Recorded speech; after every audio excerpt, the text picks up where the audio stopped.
Itu darah itu ada beberapa lapisan alam di dalamnya. Banyak sekali. Dan itu maka kita katakan subhanallah. Nah, ungkapan yang begini, kalau kita membaca subhanallah, maha hebat engkau ya Allah, terima kasih ya Allah, tamla'an, akan memenuhi timbangan amal. Amal apa yang dapat memenuhi mizan? Bukan amalan fisik, tapi amalan, kalau ungkapan terima kasih, mengagumi, itu amalan apa? Itu yang berterima kasih lisan atau kolbu? Kolbu. Jadi subhanallah itu ungkapan kolbu saat mengagumi Allah. Alhamdulillah itu ungkapan kolbu saat berterima kasih kepada Allah. Itu yang bisa memenuhi mizan. Kalau baca 400, 4.000, 10.000 itu gak penuh-penuh deh. Tapi sekali kita mengatakan maha hebat engkau ya Allah, langsung penuh. Itulah kenapa kemudian zikir itu diulang-ulang. Siapa tahu di angka kesekian rasa itu muncul. Itu rahasianya, ya. Nanti kita lihat aja kalau kita masuk ke padang mahsyar, ada pengadilan, ya, mizan di situ. Nanti kita lihat orang yang banyak kuantitas zikirnya gak penuh-penuh, tapi yang berzikir dengan ma'rifatnya, nah itulah ma'rifat subhanallah. Jadi berzikir itu dengan kenal siapa yang kita zikirkan. Jangan cuma ngejar angka. Yang ngejar angka ya kayak orang sekarang lah, kerja banyak gaji dikit gitu. Paham maksudnya? Pilih mana? Kerja dikit tapi dengan kecerdasan otak. Duitnya banyak, kan banyak orang begitu sekarang. Ya. Inilah perbedaan abid dengan arif. Abid beramal dengan fisik, banyak kuantitas, lemah kualitas. Kalau arif, orang yang kenal Allah, dia beramal dengan kualitasnya. Sedikit zikirnya sama dengan sebanyak orang zikir di sana. Inilah zikir yang diajarkan Nabi kepada Juwairiyah dan Sofiyah. Jadi Nabi ketika berangkat subuh, itu mereka masih zikir. Biji tasbihnya ada 4.000. Cuma dulu belum diikat. Ikatan itu baru di zaman Abu Hurairah. Subhanallah bihamdi, subhanallah bihamdi, subhanallah 4.000. Dan itu sudah bolak-balik. Anggap saja sekali khatam. Nabi baru pulang di waktu duha. Nabi biasa sarapannya waktu duha. Tapi sarapannya bukan uduk ya.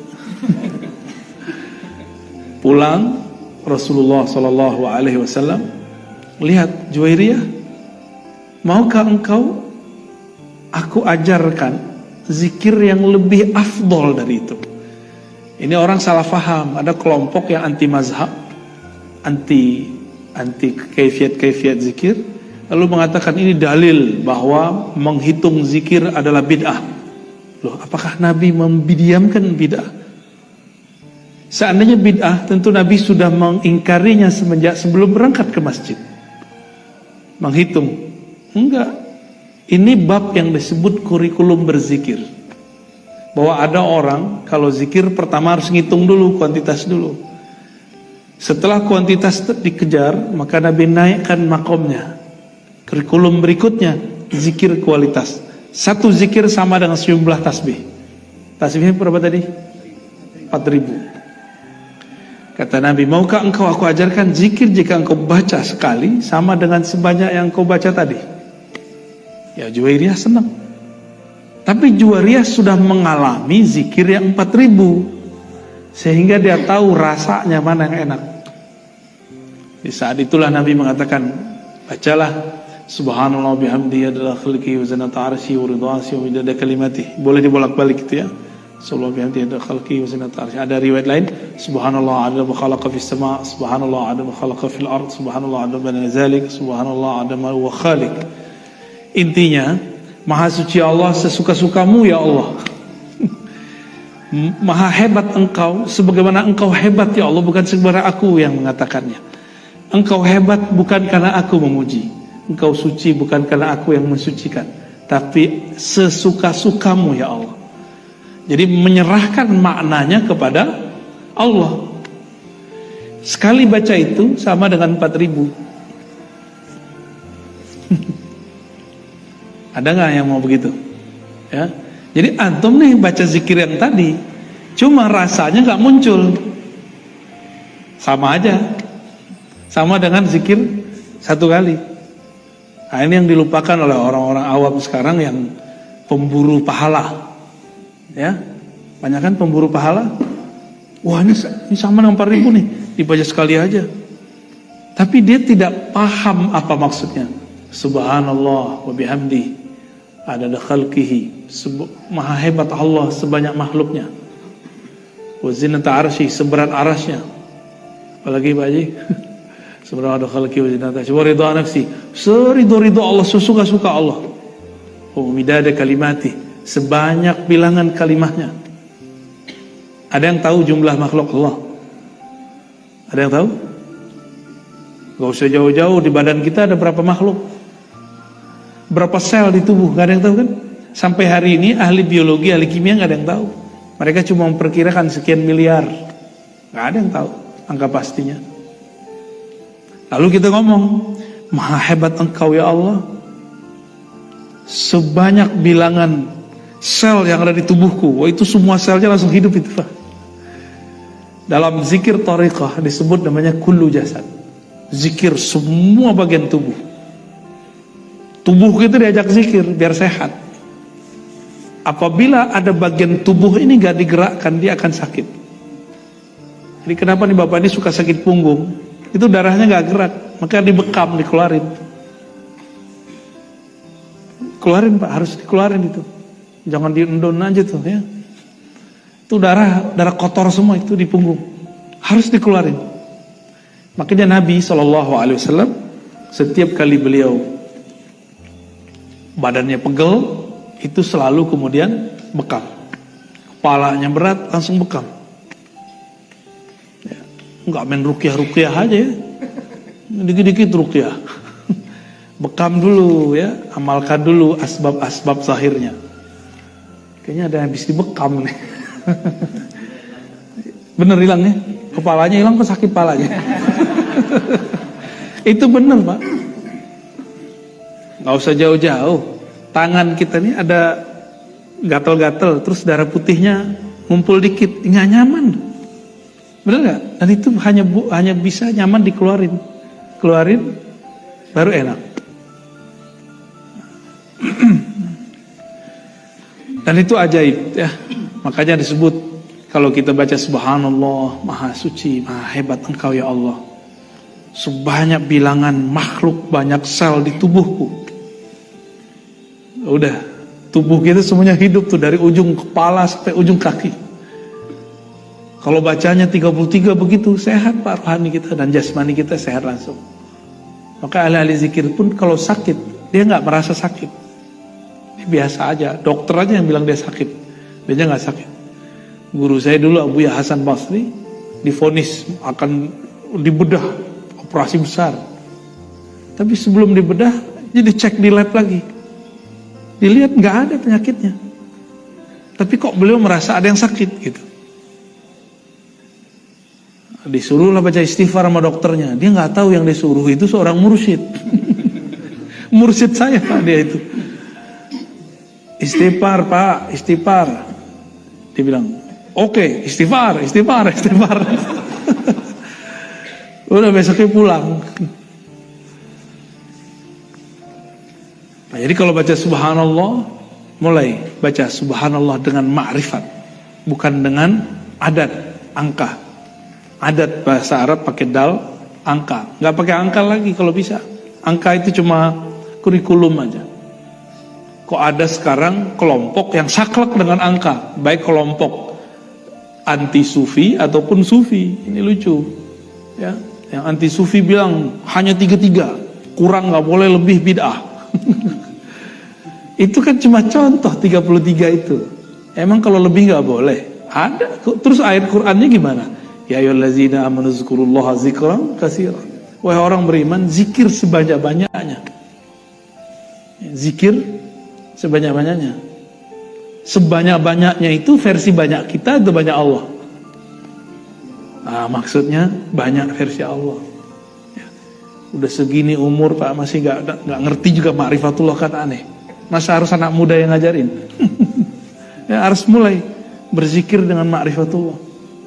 Kita pakai angka-angka sombong nanti. Apalagi aku nyebut-nyebut umur, sombong ntar. Lu belum lahir gue udah zikir. Ntar kalau dibalikin kayak seperti hadis Juwairiyah gimana? Ya, betul ente zikir tapi pakai angka, nggak pakai ma'rifat. Ya, lewat kita sudah. Nah, di akhir zaman ini kan ujian kita banyak. Ujian kita pakai handphone, smartphone. Kayaknya kita ini sok sibuk apa sibuk beneran saya nggak tahu. Ya, maka nggak ada caranya kecuali mengaktifkan zikir dengan ma'rifat. Yang dulu sudah Nabi kasih clue-nya, sekarang kita eksplorasi sebanyak-banyaknya. Ya, itu harapan kita sih di akhir zaman ini. Karena umur sudah banyak terbuang untuk hal-hal yang nggak penting. Ya, dulu di zaman Ibnu Athaillah Sakandari beliau nulis kitab Adabus Suluk. Dan beliau sudah kasih clue-nya di zaman itu, smartphone belum ada. Ya, belum ada YouTube. Belum ada yang mengganggu orang untuk suluk. Maka kitab itu saya ajarkan sekarang puyeng orang. Aduh, gimana cara ngamalin ini gitu. Ya, bayangin Pak, di kitab itu diajarin kalau zikir itu ada khalwatnya, ngurangin makannya, ninggalin anak istrinya. Gak ada yang kuat kan?